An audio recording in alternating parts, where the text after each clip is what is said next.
An epic fail at Petco Park, now going national. We'll hear from the San Diego group left standing awkwardly by second base, and the investigation being led by Major League Baseball. And think twice before you post that selfie. The legal trouble connected to ballot selfies and the new push to legalize them.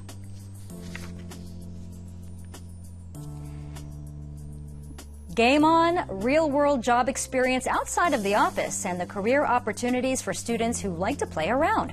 This is Evening Edition on KPBS.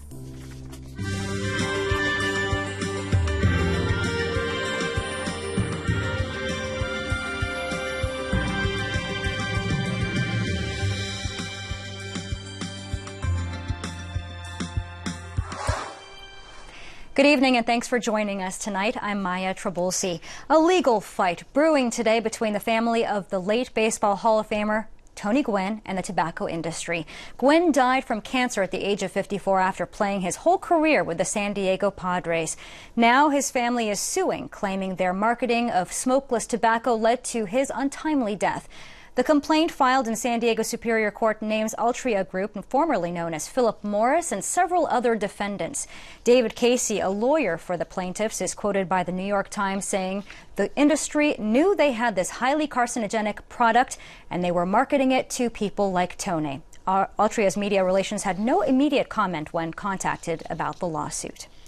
And Major League Baseball officials are investigating what happened during a San Diego Padres game that prevented the local gay men's chorus from performing the national anthem. Can you see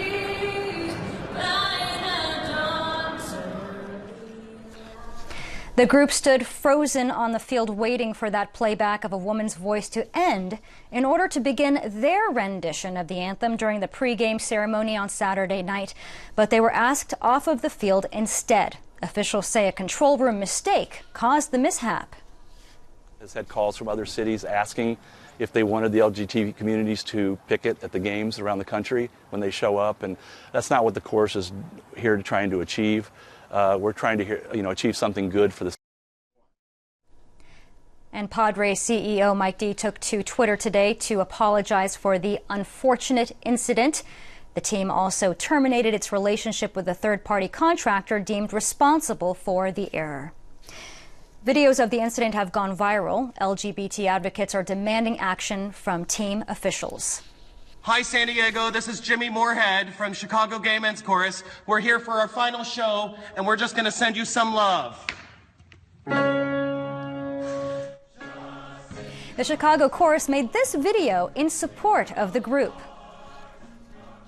Following up on a proposed spice ban in San Diego, city council members just approved the first ordinance in the state to regulate the synthetic drug. Officials say they need a leg up on the drug that is sending people to emergency rooms at an accelerating rate. The San Diego City Attorney's Office drafted the new law that details regulation on the possession, making, and the sale of spice, bath salts, and other substances that have psychoactive effects on the brain. Police Chief Shelley Zimmerman says calls to officers for service relating to synthetic drugs rose by more than 250% within a 4-month period. I have two messages for you, for anyone who's listening. Number one, don't use spice. If you do, you can lose your life. And number two, those of you who have been exploiting this loophole and now continue to sell this dangerous drug, you should expect enforcement action. Existing laws already ban some chemical combinations, but that led to new formulations, creating even more risk for drug users. The new ordinance bans all synthetic substances that are designed to have a similar effect on the central nervous system. Officials say a wildfire burning in California's Central Coast is now 40% contained. The so-called Metz fire in Monterey County broke out Sunday afternoon and was stoked by strong winds. It's burned more than 6 square miles in the rural and largely agricultural region. There are no reports of any injuries or any homes or other structures being threatened at this time.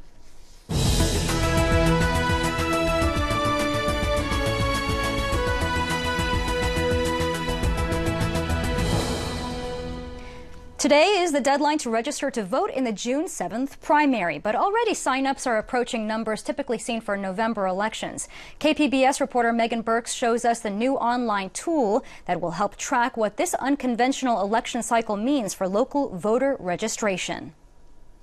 We'll be updating the KPBS voter registration tracker each week with the registration totals for the county and San Diego City Council District 9. That's the City Heights and Kensington area where we've been checking in with voters for our California Counts election coverage. Currently, more than 1.4 million San Diego County residents are registered. That's about 68% of those who are eligible. And in District 9, nearly 55,000 voters are registered. That's only about 46% of those who are eligible. Will District 9 registration catch up with the county? Will the county see record registration numbers? You can follow along through November at kpbs.org/election. Megan Burks, KPBS News. If you're a registered voter, you've probably been getting a flood of political mailers lately. And that's the new normal in a political system that no limits on raising or spending money. We have a new project at KPBS called Show Us Your Mailers. And Metro reporter Andrew Bowen joins us now with a look at one mailer trying to influence the San Diego City Attorney's race. A few weeks ago, voters across San Diego got these in their mailboxes. The mailers were paid for by the conservative Lincoln Club, which supports Robert Hickey for city attorney. But at first glance, the mayor's layout, colors, and text look a lot like an endorsement of one of Hickey's opponents, Democrat Rafael Castellanos. Gil Cabrera is another Democrat in the city attorney's race. He's not mentioned at all on the mailer and says the Lincoln Club is trying to pick Castellanos as the winner on June 7th so he can lose in a November runoff election. I think they're trying to encourage Democrats to vote for Rafael, and they certainly don't want to increase my name ID with Democratic households. Hickey himself disavows the mailers, while Castellanos says he's focusing on his own campaign, not the activities of outside groups. Now, if all this political strategizing is confusing to you, go to kpbs.org for more analysis and fact-checking of this mailer and for more on the city attorney candidates. You can also find out how you can help us at KPBS with our Show Us Your Mailers project. Andrew Bowen, KPBS News. California voters will soon get a chance to decide if state lawmakers could be suspended without pay by a 2/3 vote. The measure is Proposition 50, and it comes in response to cases of 3 state senators who faced legal troubles in 2014. The senators were all suspended, but they got to keep their taxpayer-paid salaries because the California Constitution does not allow the legislature to strip a lawmaker of pay. Opponents say the threat of loss of pay could subject lawmakers to possible intimidation by their peers. The Democratic fight for California's delegates came to San Diego this weekend. Former President Bill Clinton stumped for his wife Hillary on Saturday, and Vermont Senator Bernie Sanders held rallies in National City and Vista. The primary election is only 2 weeks away, and KPBS reporter Matt Bowler tells us the campaigns are working hard for votes.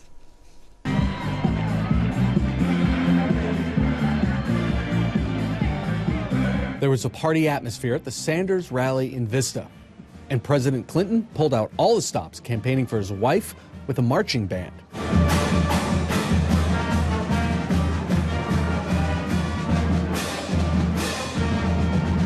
Both had their own message of unity for the future. Clinton said his wife brings people together. Is the way to the future with walls or bridges? Is the way to the future trying to recover a past we can't recover, or building a future with an escalator everybody can rise on? Sanders pointed out how diverse his supporters are. We come from Latin America, we come from Asia, we come from Africa, we come from Europe. We come from every part of the world. That is our strength. Both candidates talked about the economy. Clinton spoke about low wages and student debt. Millennials will think they'll never pay their debt. People who think they'll be swallowed in the cost of college and won't be able to finish. Working class Americans who haven't gotten a pay raise, well, many of them since the day I left office. And Sanders focused on income inequality. The United States today is the wealthiest country in the history of the world. But nobody knows that because almost all of the new wealth and income is going to the top 1%. President Clinton said his wife has a proven record of working across party lines. There's only one person with a record of getting things done as First Lady, as a Senator, as Secretary of State with Republicans in Congress. In Vista, Sanders said he's the candidate that's guaranteed to win in November. Is that I hope that all Americans, and certainly every Democrat who wants to defeat Donald Trump, take a hard look at which Democratic candidate is the strongest candidate to make sure Trump does not become president. Each campaign is working hard for California's 475 delegates up for grabs on June 7th. Matt Bowler, KPBS News. So where do San Diego voters stand on the candidates? Well, video journalist Katie Shulov shows us the people who have made up their minds and those who are still weighing the options. I think she has the strength and the values that we need right now, as well as the knowledge and history governmentally. Just saying, oh, I think we should have a woman for president isn't enough. I think it should be someone who has values and who has something to work for. Not saying that she doesn't, but Bernie definitely has more to offer. I really hope Hillary Clinton wins. So what fills my heart with joy is that I see these young people engaged in civics in a way that I haven't probably since I was in my youth, middle school in the 1970s. I think it's a cool experience to just go to something before I can vote, because I'm not as invested into politics yet, but it's going to be important in 4 years when I can actually vote. She's going to change a lot of things they have going on now, rules and regulations. So I like that. Either way, I feel that things are going to change no matter how you look at it. It's inevitable, because this is an anti-establishment election for sure. It's funny that I let my friends sway where I am more than my family, because my family's like Hillary, Hillary, and my friends are like Bernie, Bernie, and so today I'm going to make my own decision. And as the June 7th election approaches, many enthusiastic voters are taking ballot selfies. But these photos of ballots with the bubbles filled in are technically illegal. KPBS reporter Claire Tregesser joins us with more.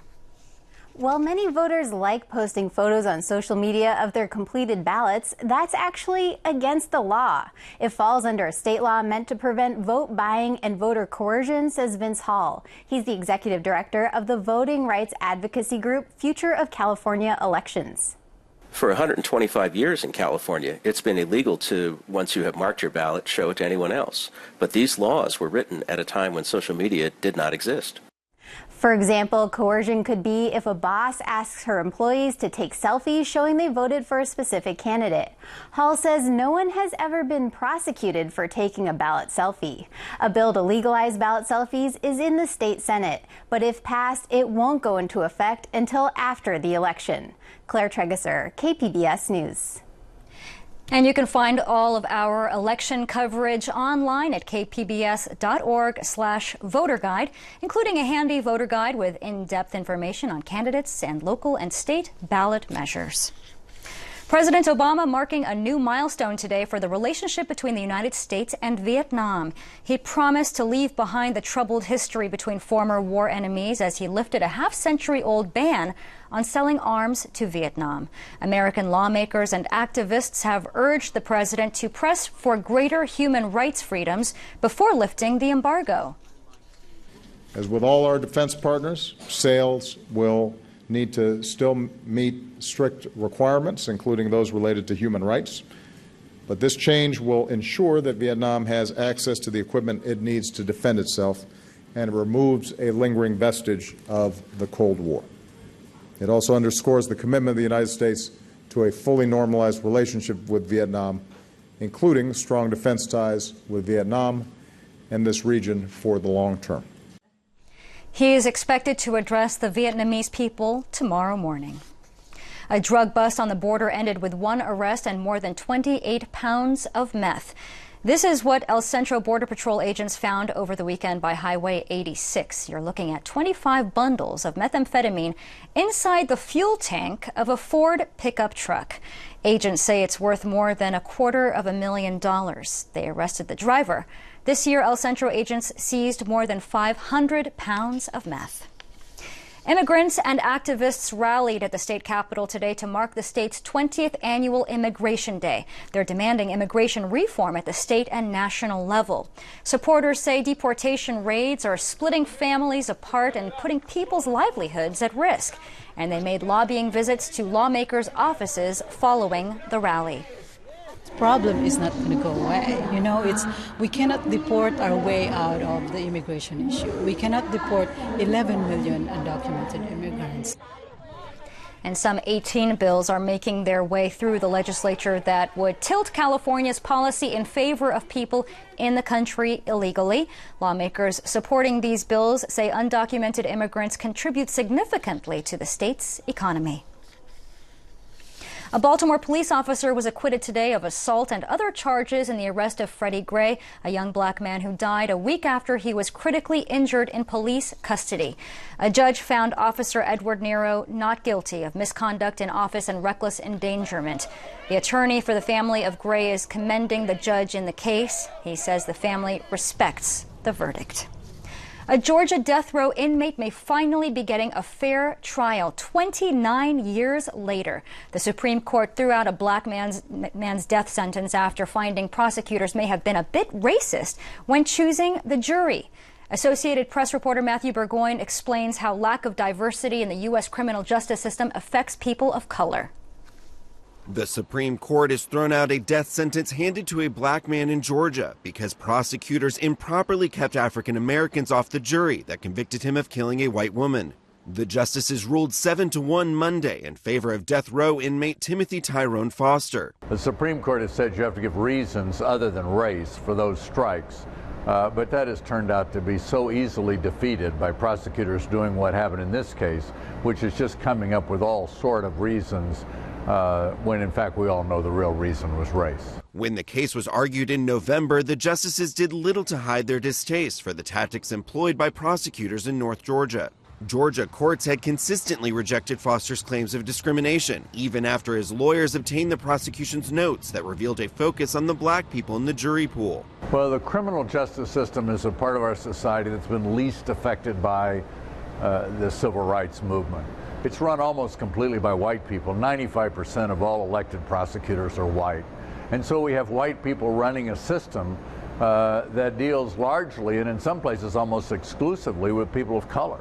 The ruling underscores the importance of rules the court laid out in a 1986 decision to prevent racial discrimination in the selection of juries. Well, it means that the court is going to take more seriously this striking of black people by prosecutors to get all-white juries. In this case, they got an all-white jury and then urged the jury to give Tim Foster the death penalty to deter people in the projects. And the projects in Rome were 90% African American. This was just blatant race discrimination. The outcome probably will enable Foster to win a new trial, 29 years after he was sentenced to death. Matthew Burgoyne, Associated Press. Starting the week a bit chilly in San Diego. Steph Davis says a cooling trend will bring lower temperatures and some showers midweek. That's tonight on the KPBS Weather Report. The weather looking pretty good this Monday across the San Diego area. Looking at our satellite and radar across the west. Now you'll notice we do have some clouds and showers off to the north across parts of northern and central California. And what we have going on is a trough, a dip in the jet stream, and that's allowing some cooler air to press in, and that's firing up some instability clouds and showers. But the good news for Southern California is we will enjoy quiet conditions, more in the way of sunshine across our area, and mild temperatures. Satellite and radar looking quiet from Borrego Springs all the way towards San Diego, so no weather-related problems to report all across the region. As we head into tonight, we'll just see some clouds build into Borrego Springs. Your overnight low is 58 degrees. Back to the mid-30s we go in Mount Laguna. Upper 40s tonight for Ramona and Alpine with just some clouds pushing on through. A quiet night in Oceanside. Your overnight low is 55 degrees, and we'll fall back to the 60s tonight in San Diego.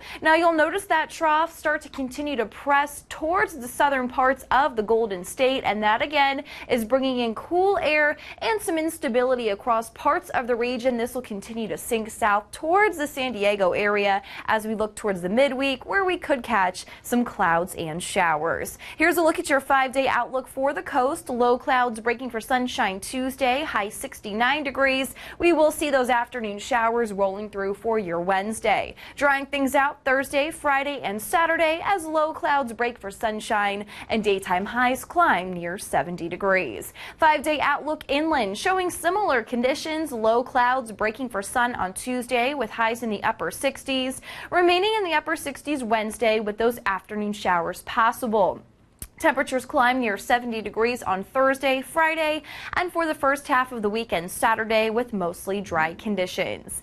5-day outlook across the mountains, partly sunny and chilly on Tuesday and Wednesday with that cool air blasting in. Daytime highs barely breaking into the 50s, though temperatures will rebound as we look ahead towards the late week and the weekend as daytime highs will press into the upper 60s. Wrapping things up with your 5-day outlook for the deserts. Sunny and pleasant on Tuesday, high 81. Mostly sunny and cooler for your Wednesday with highs only in the upper 70s. Though temperatures will climb Thursday, daytime high 87. Sunny and 91 degrees for your Friday. Plenty of bright sunshine for your Saturday. Steph Davis, KPBS News. A brand new CEO is taking over at the Museum of Contemporary Art San Diego. The museum has announced that Catherine Cunjo will succeed Hugh Davies, who's led the museum for the last 33 years. It has a rich history with very loyal supporters and a fine collection. So I'm not going to disregard our past. I mean, I want to celebrate that. But I think, what you'll see is a change in tone, different maybe types of exhibitions coming in. And at this moment, we're poised for physical growth with the expansion of the building. Cunjo officially starts in October in conjunction with the museum's 75th anniversary celebration. I'm Judy Woodruff on the next News Hour. A story of those who fled Vietnam, found a new life in the United States, and are now returning home. That's Monday on the PBS News Hour. Is 3 a crowd? Maybe if UC San Diego joins the NCAA Division I ranks with San Diego State and University of San Diego. Students at UC San Diego have been voting since last Tuesday on the proposed move, which would raise the athletic fees by $480. Similar Division I proposals failed in 2004 and 2012, but student leaders believe there is a new generation of students who might support the transition. Students have until 11:59 p.m. tonight to vote online, with results being announced tomorrow. The video game industry is offering a promising future for students who like to play around. SciTech reporter Pete Weitzner shows us how the college experience can launch those careers. The next generation of video game developers are taking center stage. This team from UC Irvine was the judge's choice at the annual Intercollegiate Computer Game Showcase. The event drew in game development teams from campuses across Southern California. The winning team created the game Guesstimate, which is pretty much what it sounds like, a guessing game that uses shapes and colors. Most of these teams plan to turn their degrees and creations into a career. I'm actually a computer game science major at UCI, and I'm hoping to, get into a company. Blizzard is nearby. I would love to work for them, especially out of college, but, also interested in developing my own games as soon as I graduate from college. The gaming industry has grown into a multi-billion-dollar universe, with college programs offering degrees in the craft. What was thought of as goofing off at one time today is a true career path. Adam should know he was one of those early goof-offs from the 1980s. He brought games like Gato and Tetris to the marketplace. He served as a judge this year and says creating games in college can propel your career path into hyperdrive. And that's what the Activisions and the Blizzards and all those people look at is, they want experience. And now you can get some experience at a college level. It doesn't have to be at a job. In gaming terms, judges say the industry is still an open world. new developers have multiple avenues to route their games into the hands of players. The gaming market in the last few years it's kind of changed a little bit.